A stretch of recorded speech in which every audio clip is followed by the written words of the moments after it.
Coming up on this edition of 60 Plus Spotlight, we're going to learn a little bit more about the Rockville City Police Department. So let's get into it.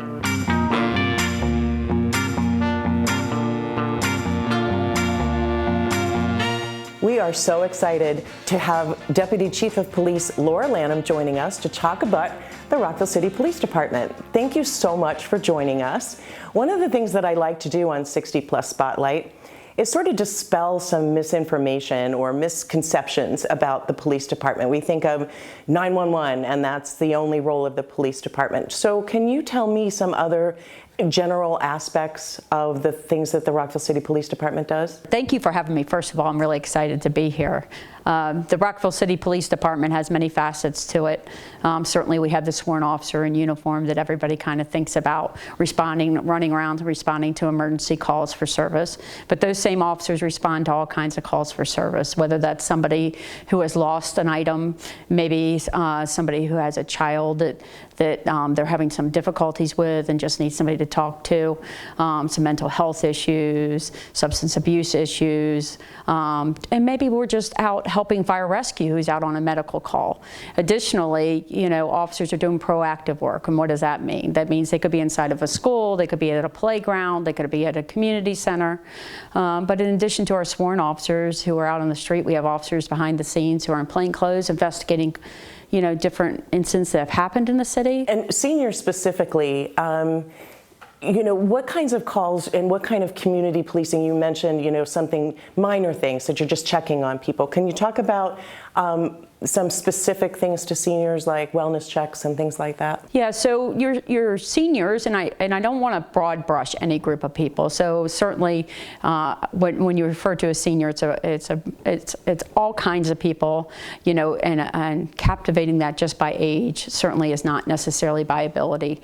But I will just speak to generally, and that is our senior population in general sometimes finds themselves in a situation. Maybe somebody has called them. Maybe somebody has solicited them, online or made a phone call. We're seeing it in text messages now, looking for money. Maybe they're representing, even the police department. We've even seen that, people pretending they're from the police department looking for donations.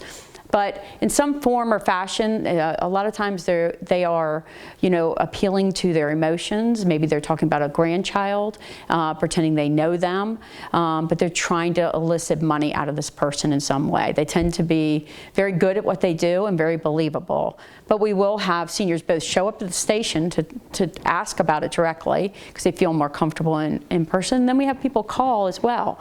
But just being concerned in general about safety, whether that is, walking to their vehicle, depending on where they live and how far their vehicle is from their home, or it is that they heard a noise in their home and that they want us to come in and check. And then we can, just not only check the safety at that moment, but also maybe give them some tips on better ways to keep themselves safe in their home. Additionally, every once in a while you'll have maybe, a neighbor call because newspapers are piling up in front of a home. They haven't seen a senior out doing their daily walk. Maybe they hear the dog barking that doesn't normally bark. Just something isn't quite right.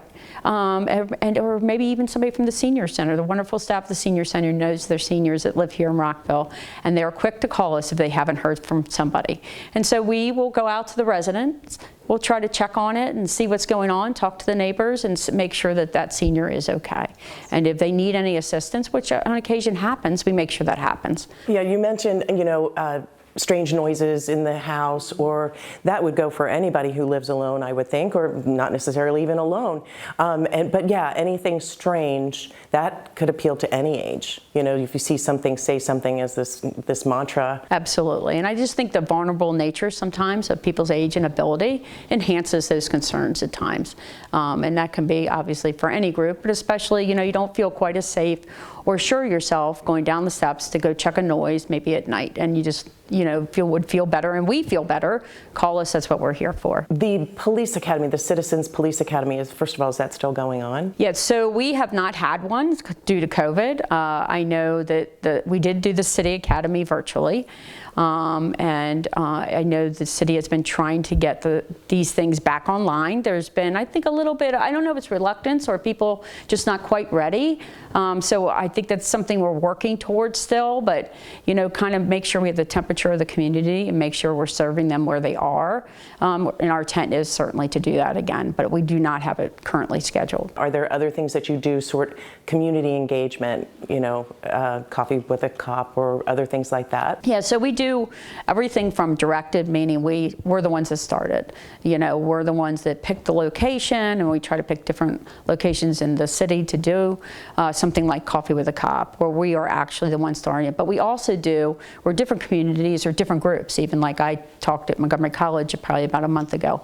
That just kind of call us and go, we'd like you to come, and sometimes they don't even know what they want you to talk about, and you figure out what that is. Awesome. I mean, that to me is direct. It's not the 911. It goes back to dispelling that myth. It's not the 911. It's you are right there, accessible to the community, and I find that extraordinary.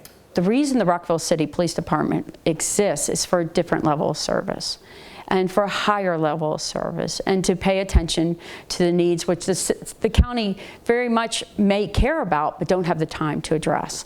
And we're there to answer those individual, maybe smaller concerns, smaller things going on in the community, and we can give that concierge type service to our residents. So what do I mean by that? Call us. If you have a question, you have a concern, we'll certainly obviously have to prioritize. Things that are more important are obviously going to be addressed first, and based on the resources we have, and allocate them the best we can. The best way in a non-emergency situation is 240-314-8900.